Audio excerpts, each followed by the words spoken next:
Assalamualaikum warahmatullahi wabarakatuh. Bagaimana kabar anak-anak hari ini? Perkenalkan, nama Ibu Anggita Aprilia. Hari ini anak-anak bersama Ibu akan belajar materi teks cerpen. Semoga menyenangkan ya. Selamat belajar. Anak-anak, karena Ibu fokusnya adalah keterampilan menulis, maka Ibu memilih KD 4.6 yang berbunyi mengungkapkan pengalaman dan gagasan dalam bentuk cerita pendek dengan memperhatikan struktur dan kebahasaan. Sebelum kita masuk ke materi, Ibu akan bertanya, apakah anak-anak pernah membaca cerpen? Lalu, bagaimana dengan alur ceritanya? Coba jawab pertanyaan tersebut dengan penuh semangat.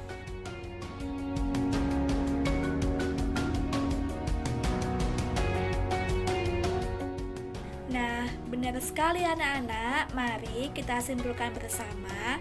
Teks cerpen merupakan karya sastra pendek yang bersifat fiktif, mengisahkan suatu permasalahan yang dialami oleh tokoh secara ringkas, mulai dari pengenalan sampai akhir permasalahan. Anak-anak, kemudian coba perhatikan ciri-ciri teks cerpen berikut ini. 1. Isi cerpen bersifat fiktif atau fiksi. 2. Bentuk penokohan sederhana. 3. Cerpen dapat meninggalkan kesan dan pesan kepada pembaca. 4. Kisahnya diangkat dari kehidupan sehari-hari. 5. Hanya terdapat satu alur saja atau alur tunggal. 6.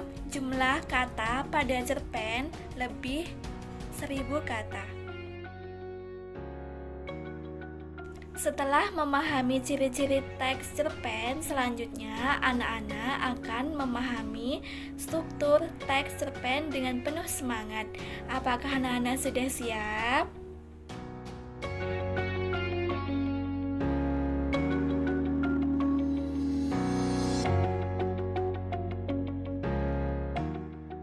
Struktur teks cerpen dapat dibagi menjadi 3. 1. Orientasi, yaitu penentuan peristiwa, menciptakan gambaran, visual latar, waktu kisah, pengenalan karakter, dan arah komplikasi. 2. Komplikasi, yaitu konflik atau masalah yang memengaruhi latar waktu dan karakter. 3. Resolusi, yaitu solusi untuk masalah atau tantangan yang dicapai dengan cara pengarang mengakhiri cerita. Anak-anak, selain struktur, ada pula unsur-unsur teks cerpen yang terbagi menjadi 2 unsur, intrinsik dan ekstrinsik. Unsur intrinsik adalah unsur pembentuk cerpen yang berasal dari dalam cerpen itu sendiri. Unsur-unsur tersebut antara lain 1. Tema, 2. Tokoh dan penokohan, 3. Alur atau plot, 4. Latar atau setting, 5. Sudut pandang pengarang, 6. Gaya bahasa, 7. Amanat. Unsur ekstrinsik adalah unsur pembentuk cerpen yang berasal dari luar. Unsur tersebut antara lain 1. Latar belakang masyarakat, 2. Latar belakang pengarang, 3. Nilai-nilai yang terkandung dalam cerpen.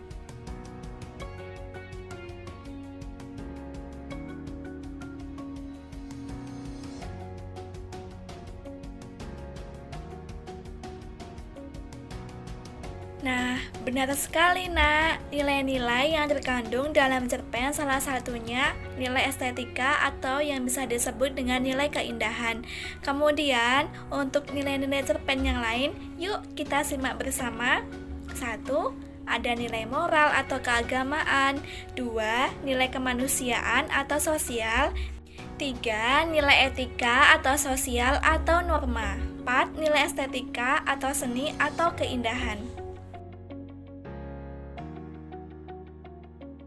Anak-anak, jangan sampai terlewat bahwa unsur kebahasaan cerita pendek juga sangat penting. Mari simak pemaparan berikut ini. Unsur kebahasaan teks cerpen dapat dibagi menjadi 4 poin. 1. Menggunakan uraian deskripsi untuk menggambarkan pengalaman, latar, dan karakter. 2. Menggunakan majas. 3. Menggunakan kata ekspresif, yakni kata yang mampu mengungkapkan gambaran, maksud, gagasan, dan perasaan. 4. Menggunakan kata sandang, si, dan sang. Anak-anak, untuk menulis teks cerpen, kita memerlukan langkah-langkah yang tepat agar menjadi produk tertulis yang baik. Mari simak langkah-langkah menulis cerpen berikut ini. 1. Menentukan tema. 2. Menjabarkan tema menjadi lebih rinci. 3. Mempertegas peristiwa-peristiwa yang akan terjadi. 4. Menyusun peristiwa sehingga membentuk alur atau plot. 5. Menyusun cerita yang utuh. Sesudah memahami materi teks cerpen, berikutnya anak-anak akan memahami contoh teks cerpen berikut ini. Judul cerpen berawal dari hobi. Bagian orientasi. Matahari pagi itu mulai menampakkan sinarnya dengan terang. Semangat pagi penuh harapan membuat para pekerja mulai bergegas mencari nafkah. Entah itu ke pasar, ke sawah, atau ke kantor. Wanita muda baru menginjak semester 4 itu pun mulai bergegas menyiapkan diri untuk melanjutkan pengabdiannya di sebuah TK PAUD Aisyah Sanden, Bantul. Panggil saja Lia. Aku sering dipanggil oleh anak-anak dengan sebutan Bu Lia. Sudah setengah tahun aku mengabdi di sebuah sekolah yang jauh dari hingar-bingar kota. Kepolosan anak-anak membuat semangatku terpacu untuk terus mengabdi di sekolah itu. Setelah semuanya beres, aku mulai menaiki motor yang setiap harinya menemaniku kuliah dan mengajar. Kemudian, sesampainya di halaman sekolah, anak-anak mulai mengerumuniku dengan senyum dan berebut untuk bersalaman. "Hayo, nanti ya nak, ibu mau turun dari motor dulu." Sebenarnya, awal-awal mengajar di sini, aku dipanggil dengan sebutan Mbak April atau Bu April. Namun, ada anak didikku yang bernama April, sama dengan namaku. Dia menangis karena namanya dipakai ibu guru, dan aku pun hanya tertawa bersama ibu guru yang lainnya. "Iya Mbak April, nama ibu sekarang Bu Lia." Bagian komplikasi. Sudah kebiasaanku setiap pagi membersihkan kelas dan menyiapkan alat-alat untuk belajar. Aku menyapu ruangan kelas dari pojok ke pojok, dan anak-anak pun bermain dan berlari-larian menggunakan sandal. Sudah beberapa kali aku menegur mereka untuk tidak menggunakan sandal di dalam kelas. "Mas, Mbak, kalau bermain di luar ya, ibu lagi menyapu, nanti nggak selesai gimana belajarnya?" Tetap saja tidak dihiraukan mereka. Rasanya ingin sekali marah, namun tetap kutahan karena anak didikku yang bernama Fania pernah bilang, "Aku nakal Bu, jangan cepat marah ya, biar awet muda, hehehe." Aku masih meneruskan bersih-bersih kelas dan mereka asik bermain, lalu menertawakanku dengan bahasa mereka. Namun, tiba-tiba saja Nadia menghampiri Marcel, Dava, dan Kenzi.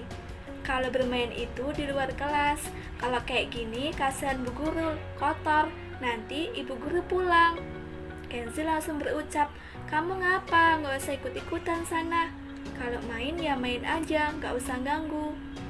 Oh iya, Nadia itu murid yang penurut di antara teman-temannya yang lain. Dia mandiri dan sangat peduli terhadap teman-temannya.